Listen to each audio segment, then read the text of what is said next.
I'm Catherine Marie Halford, and at 34 I learned that the people who raised you can orchestrate your complete destruction, film every second of your devastation, and still be the only ones who truly loved you. My parents left me on the corner of Burnside and 23rd in Portland on a Tuesday in November with $47 in my checking account, a suitcase with one broken wheel, and the rain coming down the way it only does in Oregon, steady and cold and indifferent. My mother did not look back. My father drove a silver Honda Accord that I had helped him buy 3 years earlier when his transmission failed. $1,100 I had saved from overtime at the hospital where I worked as a phlebotomist. The taillights disappeared into the gray afternoon. I called my husband. 17 minutes later, his black Subaru pulled up to the curb. He got out slowly. Rain beaded on his jacket. The jacket was new, North Face, the kind that cost $280, and I remember thinking that was strange because just last week he told me we could not afford to fix the heating in our apartment. He walked toward me with his head tilted in that way he had, like a concerned therapist approaching someone on a ledge. He did not rush. "Kath," he said quietly, "I told you this would happen." He wrapped his coat around my shoulders. The lining was still warm from his body. I leaned into him because I had nowhere else to lean, and that is when I felt it. A small rectangular shape taped beneath his shirt, right against his ribs. Hard plastic. Cold metal edge. My fingers registered it before my brain could make sense of it. I pulled back, looked at his face. His expression did not change. "What is that?" My voice came out flat. "Let's get you home," he said. But I reached under the coat, under his shirt, ripped the device free. It was a digital recorder, the kind they sell at office supply stores for $69. The red light was on. My husband's face stayed calm. "Your parents wanted proof," he said. "Proof that I actually care about you. Proof I'd come get you." I stood there in the rain holding that recorder and understanding nothing. "They think I'm using you," he continued. "They've always thought that. This was the only way to prove them wrong." It sounded almost reasonable. It sounded like something a person might say. But my parents had just left me on a street corner with nothing. "Get in the car," my husband said. And because I was cold and wet and had $47 and no other options in that moment, I did. Welcome back to Family Revenge Stories. If you've ever been called paranoid for asking where the money went, or watched the people who loved you pretend to abandon you so you could finally see the truth, you're in the right place. Drop a comment and be sure to subscribe. I grew up in Gresham, Oregon, in a neighborhood where every house had the same beige siding and the same builder-grade windows and the same Douglas firs planted in the front yard in 1987, 37 years old now, taller than the roof lines.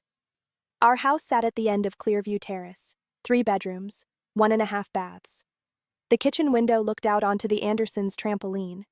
The basement smelled like cedar and laundry detergent and the specific kind of mildew that grows in Pacific Northwest foundations, no matter how many dehumidifiers you run. My father, Robert Halford, worked for the city's water bureau for 29 years. He left the house at 6:45 every morning in steel-toed boots and a thermos of coffee my mother made the night before.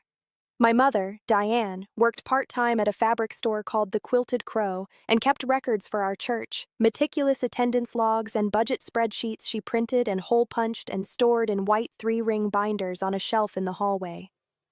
There were 3 children. My older brother, Aaron, who became an electrician and married his high school girlfriend and bought a house 4 streets away from my parents when he turned 26. My younger sister, Emily, who went to community college for dental hygiene and worked at a pediatric practice in Beaverton. And me, Catherine, the middle child, the one who was good at science and art and nothing that translated into a stable career in my parents' eyes. I married young, 22. His name was Daniel Reese, and he worked in tech support when I met him, a call center job that paid $38,000 a year. He had dark eyes and a way of listening that made you feel like the most important person in the room. My parents did not trust him from the beginning. My mother said it outright at the engagement dinner, right there at Ringside Steakhouse with the bread basket still warm on the table. "He looks at you like you're a lottery ticket," she said. My father said nothing, which was worse. Daniel heard her. He smiled. "I look at her like she's the best thing that ever happened to me," he said. "Because she is." I married him 4 months later. Small wedding, 73 people, in the fellowship hall at my parents' church. Aaron was skeptical but polite. Emily liked Daniel because he complimented her hair. My parents attended but did not smile in the photos. The first years were fine. We rented a one-bedroom apartment in southeast Portland near the Jade District. I worked at Providence Hospital drawing blood, 3 12-hour shifts a week. Daniel cycled through jobs, tech support, customer service, a brief stint selling insurance. He always had a reason for leaving. Bad manager, company downsizing, hostile work environment. I believed him because I loved him and because believing him was easier than the alternative. We lived simply, no cable, no vacations. I brought home $41,000 a year. Daniel's income fluctuated. Some months, $800. Some months, nothing. I paid the rent. He paid for groceries when he could. The arrangement felt temporary, like we were still figuring things out, like everyone does in their 20s. Then I turned 30. My grandmother on my mother's side passed away that year. Estelle Kirkland. She left me $83,000. The check arrived in a thick envelope from an attorney's office in Salem. I stared at the number. I had never seen that many zeros connected to my name. Daniel saw it too. His face did something I had never seen before. A brightness. A hunger. "This changes everything," he said. I thought he meant we could finally breathe, pay off my student loans, maybe put a down payment on a small house. But Daniel had different ideas. He wanted to start a business, a consulting firm. He had connections, he said, clients lined up. All he needed was seed money, $30,000 to start, maybe 40. I hesitated. My parents' voices were in my head, my mother's warnings, my father's silence. "I believe in you," Daniel said. "Now I need you to believe in me." So I did. I transferred $42,000 into a joint account we opened specifically for the business. Daniel registered an LLC, rented a small office space in Clackamas, bought office furniture, a laptop, business cards with raised lettering. 3 months later, the business had no clients. 6 months later, the office was gone. Daniel said the market was not ready. The timing was bad. He would pivot. I asked to see the financial records. He showed me spreadsheets that meant nothing, numbers I could not verify, expenses I did not understand. "You don't trust me," he said quietly. "I just want to understand where the money went." "You sound like your mother." That sentence landed like a slap. I stopped asking. The inheritance dwindled. I paid off my loans, $17,000. We bought a used car, $8,000. The rest disappeared into Daniel's projects, his pivots, his next big ideas. By the time I was 32, the money was gone. My parents watched all of this happen. They did not say "I told you so." They said nothing, but the silence was a judgment I felt every time I saw them. Sunday dinners at their house became a ritual of quiet disapproval. My mother would ask how we were doing. I would say fine. She would look at me the way you look at someone who is lying badly. My father would pass the potatoes. Aaron would talk about the deck he was building. Emily would show photos of her kids. I would sit at the same table where I had eaten 1,000 meals and feel like a stranger.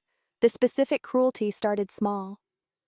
The first time I remember feeling the shift was on a Sunday in March. I was 33. We were sitting in my parents' dining room, the one with the oak table my father had refinished himself and the pastoral watercolor prints my mother had framed in the 90s. Pot roast, roasted carrots, rolls from the bakery on Burnside. My mother made the same meal every other week. Daniel was talking about a new opportunity, cryptocurrency consulting. He used words like blockchain and decentralized finance. My father chewed slowly. Aaron looked at his phone. Emily nodded politely. My mother set down her fork. "Catherine," she said, "how much money have you given him now?" The room went still. "We're married," I said. "It's not giving, it's sharing." "How much?" I did not answer. "More than 80,000? My mother asked. "That was my inheritance," I said. "I can do what I want with it." "Could do," my mother corrected. Past tense. Daniel smiled, the same calm smile he always used when my parents challenged him. "Diane, I understand your concern, but Catherine and I are partners. We make decisions together." "Show me one decision that's made her life better," my mother said. Daniel's smile did not falter. "I make her happy." "You make her broke," my father said. It was the first time he had spoken in 10 minutes. His voice was even, factual. He was not angry. That made it worse. I stood up. We should go. My mother looked at me with something like pity. You're welcome to stay. He's not. Daniel put his hand on my shoulder. It's fine. Let's go. We left. I cried in the car. Daniel drove in silence, one hand on my knee, and did not defend himself, which somehow made me feel like I was the one who needed to apologize. The second incident was in June. My younger sister Emily's daughter turned 7. The party was at Laurelhurst Park, the big grassy area near the playground. 40 people, balloons tied to the picnic tables, a cake shaped like a unicorn. I brought a gift I had made myself, a watercolor painting of a fairy garden, framed. It cost me 6 hours and $32 for supplies. Money was tight. Daniel had been out of work for 5 months. I was covering everything: rent, utilities, groceries. I had started picking up extra shifts, sometimes 4 12-hour days a week, sometimes 5. Emily opened the gift in front of everyone. She held it up, looked at it, her smile was polite. "It's lovely," she said. My mother was standing behind her. "You painted this yourself?" "Yes." "You couldn't afford to buy something from her wish list?" I felt my face get hot. I thought something handmade would be more meaningful. "Meaningful doesn't keep a 7-year-old entertained," my mother said. "There's a reason people make wish lists, Catherine." Aaron's wife, Jennifer, jumped in. "I think it's beautiful, really thoughtful. But the damage was done. I saw the way people looked at me. The aunt who could not afford a real gift. The daughter who had fallen so far she was painting pictures while everyone else bought American Girl dolls and scooters and science kits." Daniel was across the lawn talking to Aaron. He did not notice, or he pretended not to. I stood there holding the cake plate someone handed me and smiled and sang happy birthday and left as soon as it was socially acceptable. The third incident was in August, my father's 64th birthday. Dinner at a restaurant called Tucci, an Italian place on Belmont with white tablecloths and wine glasses that cost $18 each. Aaron had made the reservation. Emily brought flowers. I brought a card and a promise to take my father to the coast for a weekend when I had money saved up. We ordered appetizers, bruschetta, calamari. I ordered the cheapest entree on the menu, $12 pasta with marinara. Daniel ordered the veal, $34. I kicked him under the table. He looked at me confused. When the check came, Aaron grabbed it. "I've got this." "No, let's split it," I said. "It's fine," Aaron said. "I can pay my share," I said. My mother leaned forward. "Catherine, he said it's fine." "I don't need charity." My father looked at me. "Then stop acting like someone we need to take care of." The table went quiet. A server walked past with a tray of desserts. Someone in the next booth laughed. "I have a job," I said. "I work full-time." "And yet you can't afford a birthday gift or your share of a dinner," my father said. "Where does the money go, Catherine?" I wanted to say it went to rent and bills and groceries and keeping the lights on. I wanted to say Daniel was looking for work. I wanted to defend my life. Instead, I said nothing. Daniel reached for my hand under the table. His palm was warm. "We're going through a tough season. It happens to everyone." "It's been happening to you for 12 years, my mother said. We drove home in silence that night. Daniel did not apologize for ordering the veal. I did not ask him to. The fourth incident was in October. A Sunday. I had just finished a stretch of 6 days in a row at the hospital. My feet ached. I had bruises on my arms from where a patient had grabbed me during a difficult draw. I was tired in a way that sleep does not fix. My mother called. "We need to talk. Come over." I drove to Gresham. The house looked the same as always. The Douglas fir in the front yard was starting to turn brown on one side. Some kind of blight my father could not stop no matter how much he watered. Inside, my parents were sitting in the living room. My father in his recliner. My mother on the couch, 2 mugs of coffee on the side table. The television was off. "Sit down," my mother said. I sat. "We've been talking," my mother began. "Your father and I. We're worried about you." "I'm fine." "You're not fine. You're exhausted. You're broke. You're married to a man who's been unemployed more than employed in the entire time we've known him. He's looking. He's using you." I stood up. "I didn't come here to be lectured." "Then why did you come?" my father asked. I did not have an answer. My mother's voice softened. Catherine, we love you, but we can't watch you destroy yourself for someone who doesn't value you. You don't know him, I said. We know enough, my mother said. We know you had $83,000 and now you have nothing. We know you're working yourself into the ground. We know he's still driving the car you bought and living in the apartment you pay for and eating the food you put on the table. That's what marriage is, I said. Supporting each other. Support goes both ways, my father said. I left. I did not slam the door. I just walked out and got in my car and sat there for 5 minutes before I could see clearly enough to drive. The breaking point came 3 weeks later. I was 34. It was a Tuesday, November. The rain had been falling for 6 days straight, the kind of rain that soaks into everything, the air, the walls, your bones. I checked my bank account that morning. $47. Rent was due in 5 days. $950. I had a paycheck coming, but it would not clear until the following week. I asked Daniel if he had any money coming in, anything at all. He was sitting on the couch with his laptop. I'm waiting on a payment from a client. How much? $1,500. When? Soon. Daniel, I need a date. He looked up. His face was calm. Why don't you ask your parents for help? I stared at him. What?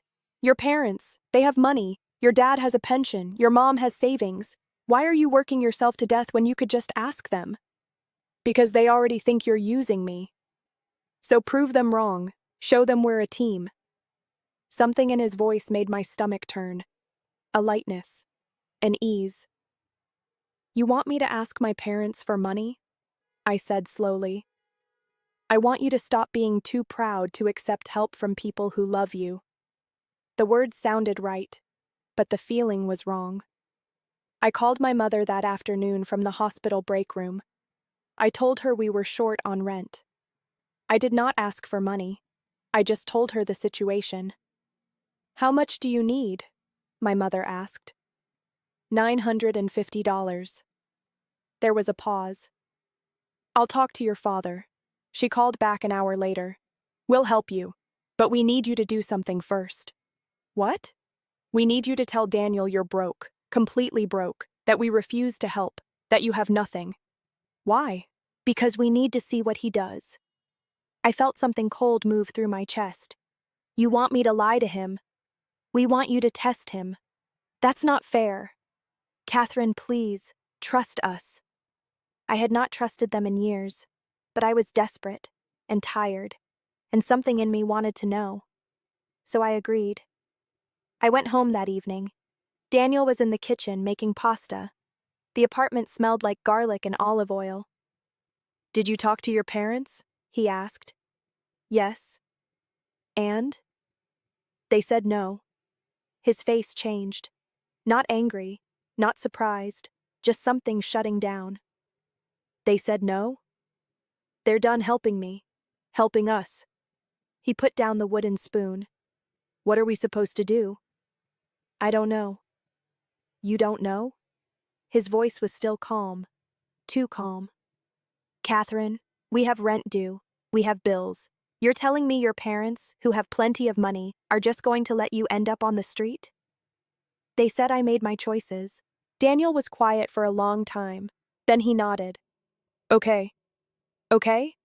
Yeah. Okay. He turned off the stove. I need to go out for a while. Where? I just need to think. He grabbed his jacket and left.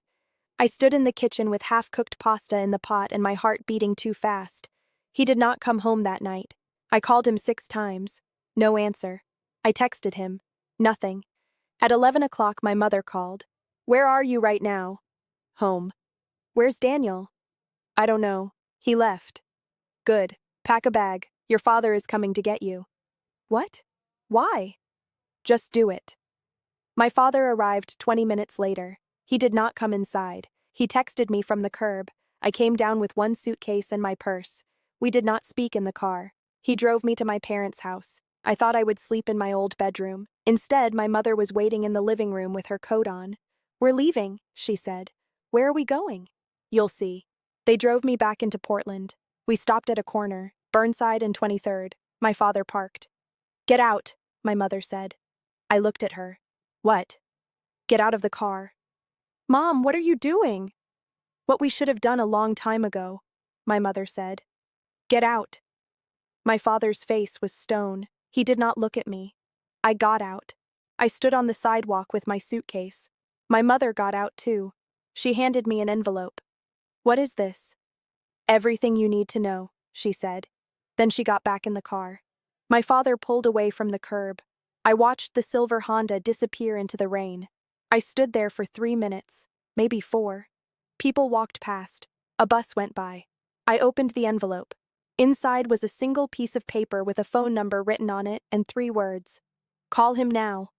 I called the number. A man answered. Catherine? Yes. Who is this? My name is Greg Donovan. I'm a private investigator. Your parents hired me 6 months ago. The rain was soaking through my jacket. What are you talking about? I've been following your husband. Your parents suspected financial abuse. They were right. I don't understand. Daniel Reese has 3 credit cards in your name that you didn't open. He has a second apartment in Beaverton that he's been renting for 8 months. He has a girlfriend. The street tilted. Her name is Shayna Mitchell. She thinks he's a consultant. He's been using your money to support both households. I could not speak.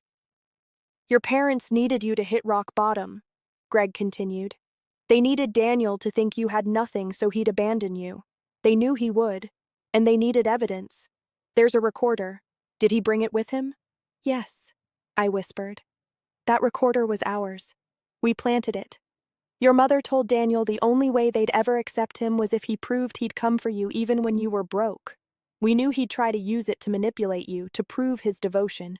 But what we were actually recording was everything he said in the car, his real reaction. I heard an engine.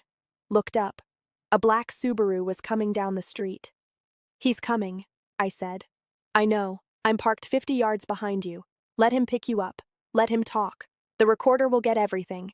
Then I'll follow you. When you're ready, text me the word, done. I'll move in. I don't. Catherine, your parents love you. This is the only way. Let him show you who he is. The line went dead.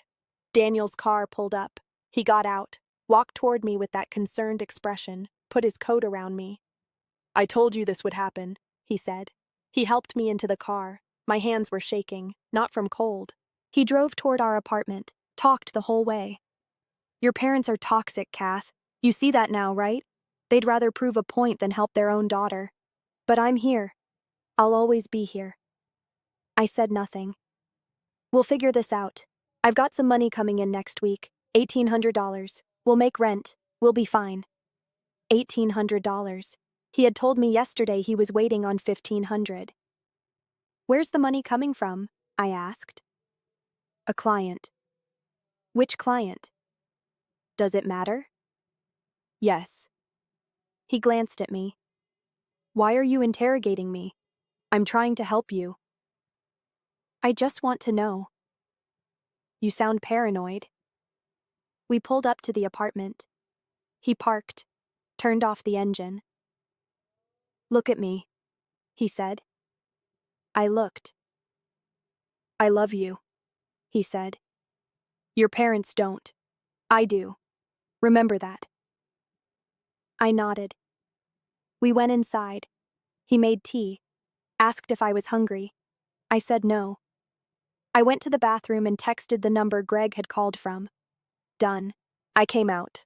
Daniel was on the couch, scrolling through his phone. I'm going to take a walk, I said. In the rain? I need to clear my head. He did not argue. I went outside, walked to the corner. A gray sedan pulled up. Greg Donovan got out. He was in his 50s, wire-rimmed glasses, rain jacket. You did good, he said. What happens now? Now I show you what I found. He opened his laptop in the front seat, showed me bank statements, credit card statements, utility bills, a lease agreement for an apartment on Walker Road in Beaverton, signed by Daniel Reese. Photos of Daniel with a woman, dark hair, laughing, holding hands. That's Shayna, Greg said. She works at a dental office. She has no idea about you. He told her he's divorced. I stared at the screen. Your parents wanted to hire a lawyer and have him arrested. I told them you needed to see it yourself first. You needed to choose. Choose what? whether to forgive him or bury him. I looked at Greg. I want him buried. Greg smiled. It was not a kind smile.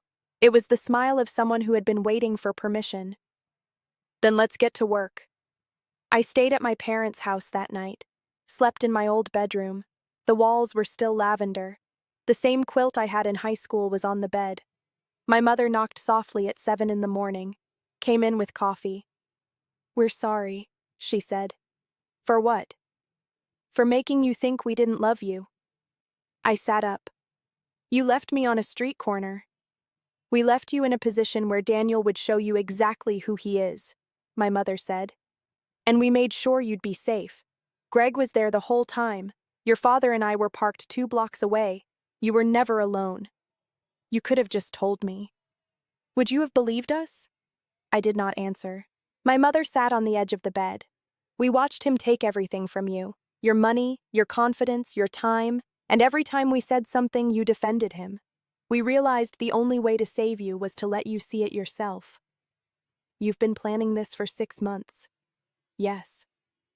"The dinner on my father's birthday, the things you said, the way you treated me. We needed Daniel to believe we'd given up on you. We needed him to think he'd won.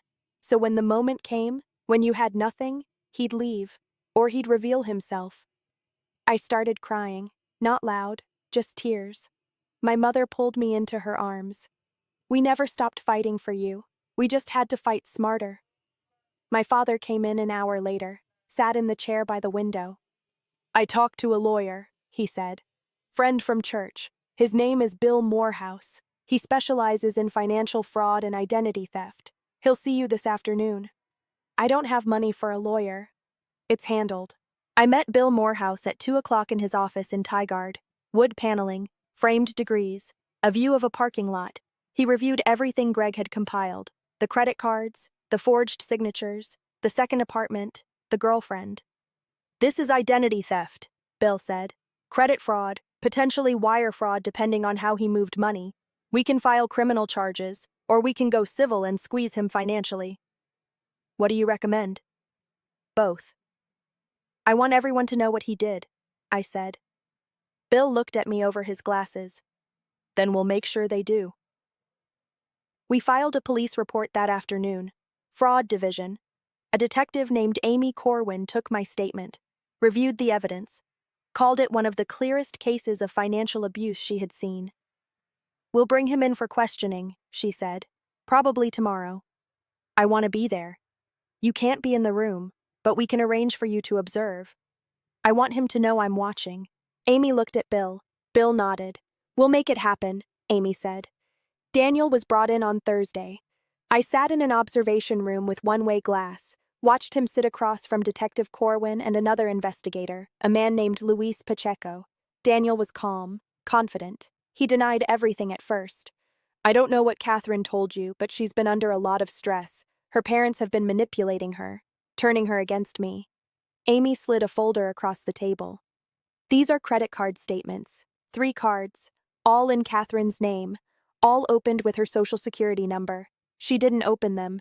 You did." Daniel glanced at the papers. "We're married. We share finances." "Forgery is not sharing," Luis said. They showed him the lease agreement, the photos, the bank transfers.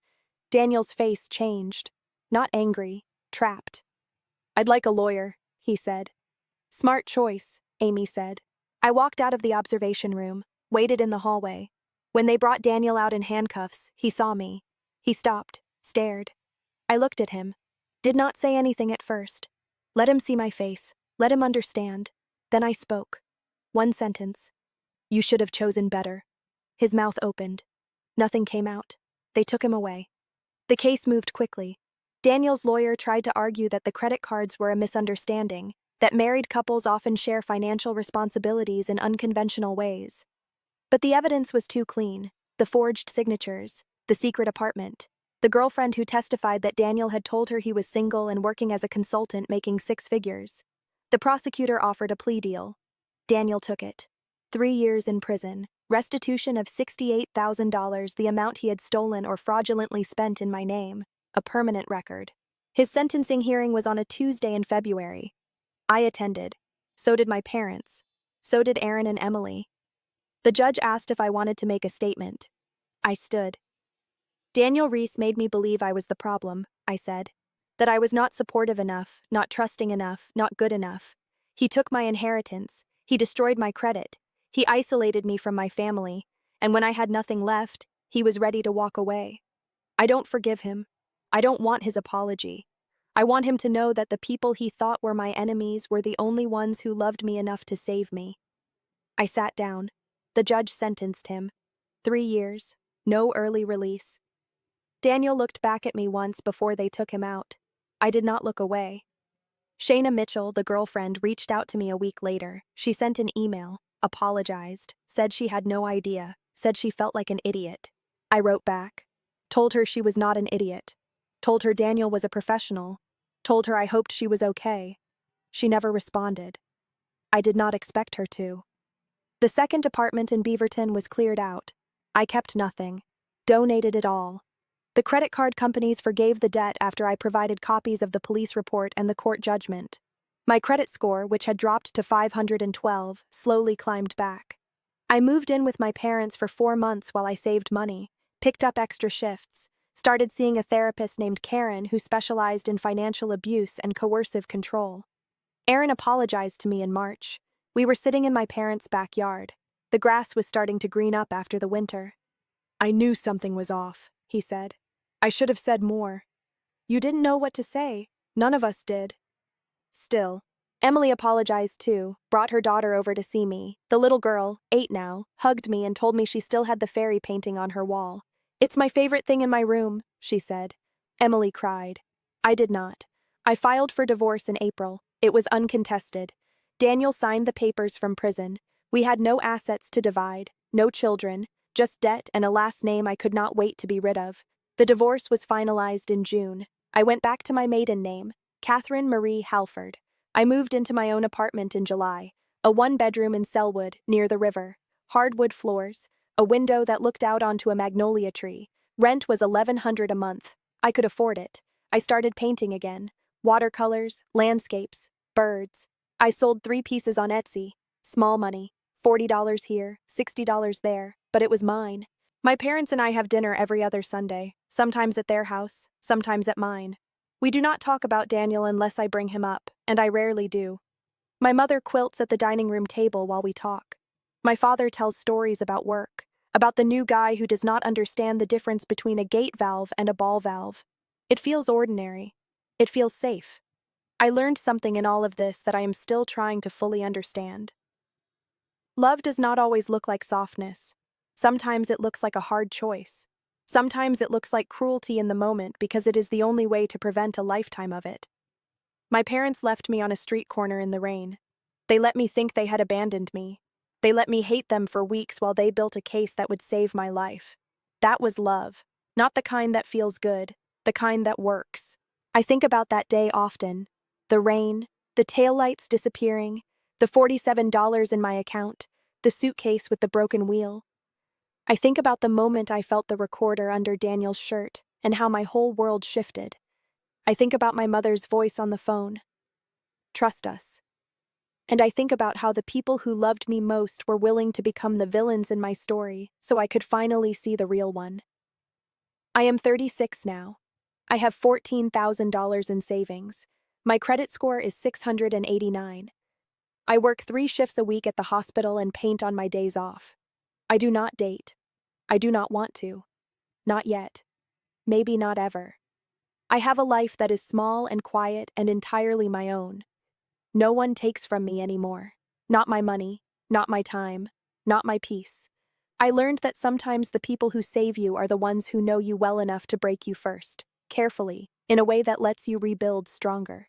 I learned that loyalty to the wrong person is just another kind of prison, and I learned that being loved is not the same as being comfortable. My parents threw me away when I said I was broke. My husband knew they would. He thought it proved I was finally, completely his. He was wrong. I was never his. And the people who threw me away were the ones who caught me before I hit the ground. That is the part Daniel never understood. You cannot steal someone who belongs to herself. Thank you for staying until the end. Your presence here matters. Hit subscribe. I'll see you in the next story.